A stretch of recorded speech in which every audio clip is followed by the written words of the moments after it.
What do you do when you accidentally burp live on air? Most would play it cool and move on, but this TV host? He found it so funny, he burst into uncontrollable laughter for a minute straight. Are we ready to take a call? Mm-hmm. Okay. Are you ready to take a call? I think I am. Are you okay? Oh, sorry.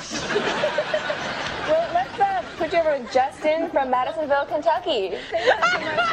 I'm sorry, Justin? Yeah. Hi. What can I help you with?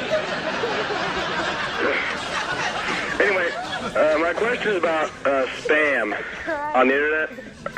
From my email, I mean. Hello? Chris. I can hear you. I'm sorry. I'm sorry. So you mean you had a question about the internet? Hey, buddy. I can't do this. Roger, someone else take this. Give him a slap.